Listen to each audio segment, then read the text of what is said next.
being in this industry, you can't work on your own. You have to be part of a team. And being a good team player, I think, has helped me, to be honest.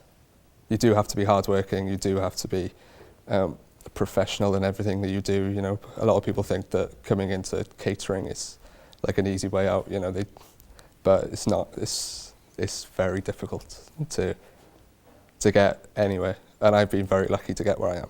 Key to Rhys's success is his commitment and dedication, putting 100% effort into everything that he'd done, helping others right up until BTEC Level 3 diploma, coming back after his studies to help other students carry out themed events.